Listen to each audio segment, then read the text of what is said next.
ఈ విషయాన్ని కొంచెం జాగ్రత్తగా వినండి. అదేంటంటే, మీ డేట్ ఆఫ్ బర్త్ ఉంది కదా, మీ డేట్ ఆఫ్ బర్త్ను డేటు, మంత్, ఇయర్ ఈ 3 ప్లస్ చేయండి. చేశారా? చేస్తే 3వ నంబర్ వచ్చిందా మీకు? మీ డెస్టినీ నంబర్ 3వ నంబర్ వచ్చిందా? అయితే మీరు ఖచ్చితంగా ఈ సంవత్సరం బ్రహ్మాండాన్ని బద్దలు కొడతారు.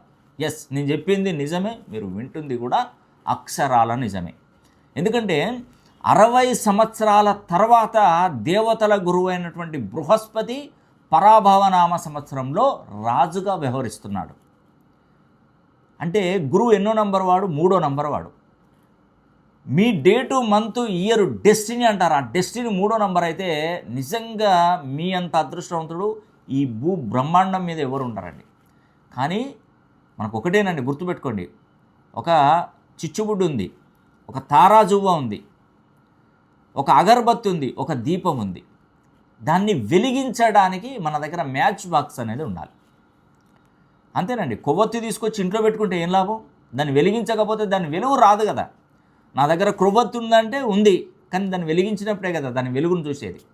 అలాగా మన డేట్ ఆఫ్ బర్త్కి, మన డెస్టినీ నంబర్కి, మన రాశి నక్షత్ర లగ్నానికి మన పేరు 360 డిగ్రీలలో వెలిగించాలి. నేను ఎంతమందికి చెప్తున్నానండి. అసలు ఎన్నో రకాలుగా ఎన్నో పూజలు, హోమాలు, వ్రతాలు, దేవాలయాల దర్శనానికి ప్రతీదీ చేస్తారు. నేను తప్పు అనట్లేదు, చేయండి. ఆ భగవంతుడు మీకు మంచి చేస్తాడు. కానీ ఒక్కవైపు ఇటువైపు చేసి చూడండి. న్యూమరాలజీ, ఆస్ట్రాలజీ నేను 2 మెర్జ్ చేస్తున్నాను. దీంతోపాటు హస్తరేఖలు, గవ్వలు, తాళపత్ర గ్రంథాలను మెర్జ్ చేసి చూస్తున్నాను. ఒక్కసారి మీరు విజిట్ చేస్తే మీ తలరాతను నేను మారుస్తాను. మీకు ఖచ్చితంగా మీరు ఉన్నతంగా జీవించే అవకాశం మీకు ఉంటుంది.